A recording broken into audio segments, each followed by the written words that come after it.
Morning sa lahat mga idol, mga boss.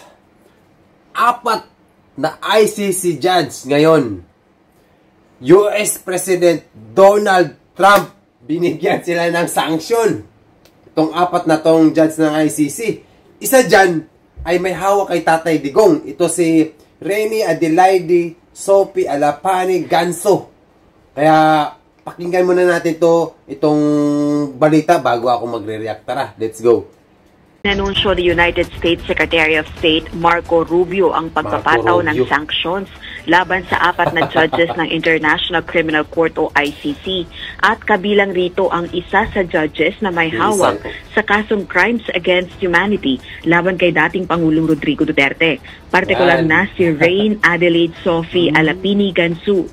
Ang tatlong iba pang may sanctions ay sina Solomie Balungi Bosa, Luz del Carmen Ibanez Carranza. Diba, mga idol? Ang tanong dito ngayon, bakit sila binigyan ng sanction? Ito ba'y coincidence o matagal na talaga tong ano? Siguro, ito kasing patungkol to sa mga mga lodi, mga boss. Itong ICC, may ginawa silang investigasyon, tapos may ginawa silang investigasyon, at saka mga warrant of arrest, patungkol to sa war on crimes itong nangyari dito sa Afghanistan at saka itong Israel. Ngayon, may nasangkot itong mga opisyal sa Amerika. Kaya ito namang Amerika, alam naman natin, ang Amerika, siyempre, lalong-lalo na ngayon si Trump, talagang ito pa nga nangyari sa atin, ayaw nga nilang, di ba, nadakip pa lang si Tatay Digong, nag-react nga sila na walang jurisdiction ang ICC pagdating sa amin, ha? Sa Amerika, ha? Kasi nga, nakita nila na kaya nilang gumawa ng ganyang aksyon, itong mga ICC. Ang Amerika, mataas yan di. Alam naman natin yan. Kaya ngayon yan, coincidence din talaga, itong isa sa judge dyan sa apat, ay may hawak kay Tatay Digong. Yan siya. Ito ngayon, paano si Tatay Digong, mga lodi, mga idol, mga boss?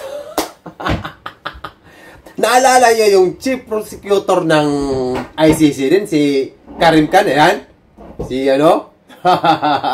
aside dun sa controversial niya na case, ngayon, binigyan din siya ng sanction ni President Trump. Lahat ng mga, pag nabigyan ka ng sanction, kasi ikaw, lahat, pati serbisyo mo, mga license mo, bank account, lahat yan hinto, mapipraise yan. Pag meron kang negosyo sa Amerika, naku po, ganun ang mangyayari sa'yo. Kaya ngayon, iniisip ko si Tatay, ito ba'y pabor kay Tatay? O pabor ba sa ICC? Para sa akin, napaka-pabor to kay Tatay. Ano na lang matitira dyan? Ilan na lang sila. Parang, sino na lang yung mga nagja-judge na natitira dyan? Yung nakasalamin. At saka itong hapon. At sino pang nandyan? Parang di na di ba? Kaya abangan natin to, mga kabos.